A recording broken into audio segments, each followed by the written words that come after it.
Oh, look, it's Christmas Eve. I don't feel like doing the news because the news is depressing. So here is the history of Santa Claus. Once upon a time, there was a magical elf named Legolas, and he lived in the land of Sha-na-na.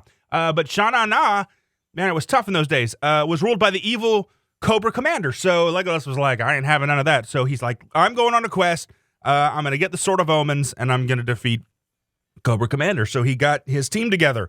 There was She-Ra, Samuel L. Jackson, Smurfette, Optimus Prime, and Scooby-Doo. And so they said, all right, let's do this. Then they went on their quest and they got the Sword of Omens, and they're like, well, let's fight. It's on now.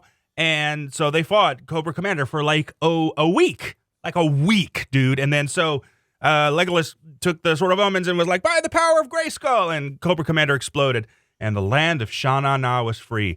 And they were like, well, we got all this free time, so like, what are we gonna do? And Samuel L. Jackson was like, I like toys. So they called up their friend Chewbacca, because Chewbacca could get him around the Union rules, and they got a factory together, and they made toys for all the kids of the world. But how are we gonna ship all these? You know what shipping costs are nowadays? Look, let's use reindeer. Okay, makes sense to me. Well, when are we gonna get these toys to the kids? Asked Smurfette. How about simultaneously on Christmas Eve? And so they did. But there was something missing.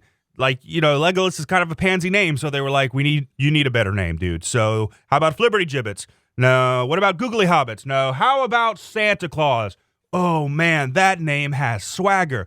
And so they did, and Smurfette was like, I love you, and they got married, and then they moved to the North Pole after a few years for some really cool tax breaks, and is my time up? And they lived happily ever after. I mean, there were some OSHA violations, but they got around that.